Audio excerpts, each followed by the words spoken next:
नमस्कार साथियों, आप सभी के हमारे YouTube चैनल CDR में बहुत बहुत स्वागत है। तो आज हम पढ़ेंगे business organisation BCom first semester. ठीक है, तो हमने last time chapter 4 promotion of business जो है पूरा कंप्लीट कर लिया था। आज चैप्टर 5 का जो है स्टार्टिंग करेंगे। ठीक है, तो चैप्टर का नाम क्या है? चैप्टर का नाम है मीनिंग ऑफ बिजनेस ऑर्गेनाइजेशन। इसकी मीनिंग पढ़ेंगे, फॉर्म पढ़ेंगे and selection of a particular form पढ़ेंगे। ठीक है, तो ये आपके चैप्टर का नाम है कि मीनिंग ऑफ बिजनेस ऑर्गेनाइजेशन। ठीक है, तो सबसे पहला टॉपिक इसमें आ जाता है meaning of form of business organisation, मतलब व्यवसायिक संगठन के फर्म के प्रारूप का क्या मतलब होता है। तो देखिए, अगर हमको बिजनेस करना होता है तो उसका कुछ एक स्ट्रक्चर होती है, उसका कुछ एक मालिकाना होता है, कुछ तरीके होते हैं, तौर तरीके होते हैं, और उसमें कई सारे बिजनेस करने के अलग अलग मतलब तरीके होते हैं। तो यहां लिखा है a form of business organization refer to the legal and structural setup in which a business enterprise is established, owned, managed and operated. It shows how ownership, responsibility, profit sharing and decision making are arranged in business. देखिए, यहां पर जो business organisation का form दिया है, इसका मतलब ये है कि हम अपने बिजनेस को सेटअप कर रहे हैं लीगली तरीके से, और उसमें जो स्ट्रक्चर होगा उसको एस्टेब्लिश किया जाता है, मैनेज किया जाता है, ऑन किया जाता है, और साथ ही साथ उसमें जो रिस्पॉन्सिबिलिटी होती है, प्रॉफिट शेयरिंग होता है, ये सारी चीजें उसमें आ जाती है। इसको क्या कहते हैं? Form of business organisation. ठीक है, नाउ नेक्स्ट टॉपिक, अगला टॉपिक क्या है? Simple words. इसको अगर हम सिंपल वर्ड से समझना चाहें तो इट मीन द टाइप और structure of business that a person chooses to start, like whether they want to run it alone with partners as a company और एज अ कोऑपरेटिव। देखिए, हम अगर कोई बिजनेस शुरू करना चाहते हैं, कोई व्यवसाय स्टार्ट करना चाहते हैं, तो उस व्यवसाय को स्टार्ट करने के कई तरीके हैं। यहाँ पे वो आप अकेले भी कर सकता है, पार्टनर के साथ मिलकर कर सकता है, कंपनी खोल सकता है, और साथ ही साथ कोऑपरेटिव में भी कर सकता है। तो ये जो स्ट्रक्चर या टाइप चुनता है उसको क्या बोलते हैं? फॉर्म ऑफ बिजनेस ऑर्गेनाइजेशन कहते हैं। ठीक है, अब ये आपके ऊपर डिपेंड करता है कि आप कौन सा फॉर्म ऑफ बिजनेस ऑर्गेनाइजेशन चुनते हो। अब आ जाते हैं examples of form of business organisation, मतलब इससे कौन कौन से आते हैं। तो पहला आता है सोल प्रोप्राइटरशिप। सोल प्रोप्राइटरशिप को हिंदी बोलते हैं क्या? एकल व्यापारी, जिसमें एक ही व्यक्ति मालिक हो, एक ही व्यक्ति उसको चलाता हो, उसकी सारी जिम्मेदारियां, सारी प्रॉफिट लॉस, सारी सब कुछ सीमा वही वहन करता है, उसको सोल प्रोप्राइटरशिप कहते हैं, यानी एकल व्यापारी। ठीक है, सपोज दैट आपका जनरल स्टोर का दुकान है, ठीक है, आपने टॉफी बिस्कुट चिप्स का दुकान खोला है, और अकेले आप उसको मैनेज कर रहे हो, मतलब अकेले उसको देख रहे हो, सारी प्रॉफिट सारी लॉसेस आपको सहना है, तो उसको सोल प्रोप्राइटरशिप यानी एकल व्यापारी कहते हैं। लेकिन इसमें सबसे बड़ी बात ये होती है कि ये आपको अकेले ही सबको मैनेज करना होता है, उसमें आपको जो कैपिटल है, पूंजी है, वो सब चीज को करना होता है। दूसरा पार्टनरशिप। पार्टनरशिप को साझेदारी कहते हैं, जब दो या दो से अधिक व्यक्ति मिलकर किसी प्रॉफिट को बांटते हैं और रिस्पॉन्सिबिलिटीज को भी बांटते हैं या शेयर करते हैं, तो उसको पार्टनरशिप कहते हैं। ये एक्ट इसका 1932 सेक्शन 2 सब सेक्शन 4 आता है। ठीक है, साझेदारी आपने पढ़ा होगा। तीसरा आता है joint Hindu family business.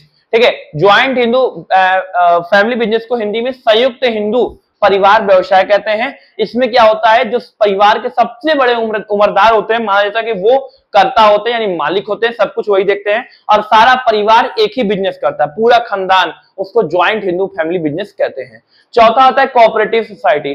Cooperative society को क्या कहते हैं? एक तरीके का ये एक कह सकते हैं लोगों का समूह होता है, जो खुद से बनाया जाता है, 10 लोग, 20 लोग, 30 लोग, जितने भी हो, समूह बनाया जाता है, और सारे बिजनेस मिलकर करते हैं, और जो भी पैसा आता है उसको एक जगह इकट्ठा करते हैं, और जरूरत पड़ने पर आपस में लेते भी हैं। पांचवा आता है ज्वाइंट स्टॉक कंपनी। ये क्या होता है? लार्ज स्केल पे किया जाता है, और इसमें जो इसके शेयर होल्डर होते हैं वो इसको संभालते हैं, यानी बिजनेस में मालिक कहे जाते हैं। ठीक है, तो ये 5 फॉर्म थे, 2 फॉर्म और इसमें पढ़ लेते हैं। कॉम्पिटिटिव मैंने बता ही दिया। फिर आता है कॉम्बिनेशन। कॉम्बिनेशन में क्या होता है? जब 2 या 2 से अधिक कंपनी मिलके या बिजनेस मिल कोई बिजनेस करते हैं, तो कॉम्बिनेशन कहते हैं। और साथ आखिरी आता है गवर्नमेंट ऑनरशिप। जिस बिजनेस में गवर्नमेंट का मलकाना हो, गवर्नमेंट अधिकार हो, गवर्नमेंट ऑनरशिप कहते हैं। नाउ नेक्स्ट, अब आता है selection of the particular form of business organisation, मतलब हमें किसी बिजनेस ऑर्गेनाइजेशन को चुनते वक्त क्या क्या बातों को ध्यान में रखना चाहिए। तो पहली बात हमें ध्यान रखना चाहिए, हम जब बिजनेस शुरू कर रहे हैं तो तो हमें ये सोचना चाहिए हम पार्टनरशिप शुरू करें कि कोऑपरेटिव सोसाइटी लें कि सोल प्रोप्राइटरशिप करें कि कंपनी करें कि ज्वाइंट स्टॉक कंपनी करें, ये सब हमें सोचना पड़ता है। तो क्या क्या वो चीजें हैं, पहला आता है इजी एस्टेब्लिशमेंट और फॉर्मेशन। हमें जब भी कोई बिजनेस शुरू करना होता है या व्यवसाय शुरू करना होता है, सबसे पहले हमें ये ध्यान देना चाहिए कि उसकी जो प्रोसेस हो, जो उसका एस्टेब्लिशमेंट हो, जो उसका फॉर्मेशन हो, वो सबसे इजी हो। दूसरा क्या होता है अमाउंट ऑफ कैपिटल। हम जो बिजनेस शुरू कर रहे हैं उसमें कैपिटल की रिक्वायरमेंट क्या हमारे हिसाब से है या बहुत ज्यादा है, तो ये हमें ध्यान देना चाहिए। तीसरा लीगल एक्सपेंडिचर, ज्यादा जो है लीगली बहुत ज्यादा मतलब प्रोसेस ना हो, मेथड ना हो, समय टेकिंग ना, टाइम टेकिंग ना करें। चौथा होता है एक्सटेंट ऑफ लायबिलिटी, लायबिलिटीज उतना ही उसमें हो जितना हम संभाल सके, ऐसा ना बहुत बड़ा लायबिलिटी हो, अपने इस बिजनेस के हिसाब से देखना है।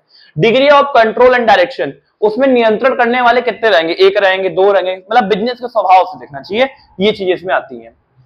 अब क्या है जियोग्राफर एरिया ऑफ बिजनेस, हमारा जो बिजनेस का एरिया होगा कितना बड़ा होगा। हम अगर मैदानी में तो क्या मैदानी में करेंगे, क्या हम उससे आगे भी जा सकते हैं, कितना बड़ा बॉर्डर रहेगा, ये चीजें आती हैं। फिर क्या है ट्रांसफर ऑफ ऑनरशिप, इसमें ऑनरशिप किसको ट्रांसफर किया जा सकता है, किसको हस्तांतरण किया जा सकता है। कॉन्टिन्यूटी एंड स्टेबिलिटी, इसमें कौन कौन कंट्रीब्यूट कर सकता है, कौन सा स्टॉप कर सकता है या कौन स्टेबल बना सकता है, ये सारी चीजें हैं। इकोनॉमी एंड ऑपरेशन, अपने आर्थिक व्यवस्था को भी देखना है कि क्या अपने देश समाज में क्या आर्थिक व्यवस्था चल रही है, और इलास्टिसिटी मतलब सिचुएशन के हिसाब से उसको ढाल देना। तो ये सारी चीजें को ध्यान में रख के तब उनको ये बिजनेस अपना ऑर्गेनाइजेशन शुरू करना चाहिए। तो ये कुल टोटल 7 फॉर्म्स है, उसमें से आपको जो सबसे बेस्ट और जो सबसे अच्छा लगे वो हमको चुनना चाहिए। यही क्या है आपका फॉर्म्स ऑफ बिजनेस ऑर्गेनाइजेशन, और यही चीजें सिलेक्शन रखते वक्त भी ध्यान रखना चाहिए। तो अभी हम आज ये ब्रेक करते हैं, फिर अगले वीडियो मिलेंगे। और ये हाँ एक बात और, चैप्टर 5 भी आपका आज खत्म, बस इतना ही था। अब हम लोग अगले वीडियो से पढ़ेंगे चैप्टर 6, ठीक है। तो अभी तक आपने बीकॉम फर्स्ट सेमेस्टर का सिलेबस ना देखा हो या जो भी वीडियो ने देखा हो तो प्लेलिस्ट वीडियो अवेलेबल है, देख लीजिएगा। और हाँ वीडियो को अपने फ्रेंड्स, अपने सखा, अपने सहेली, अपने मित्र जो भी आपके उसको फॉरवर्ड कीजिएगा, और किसी भी अपडेट के लिए जुड़े रहिए CDR के साथ। धन्यवाद।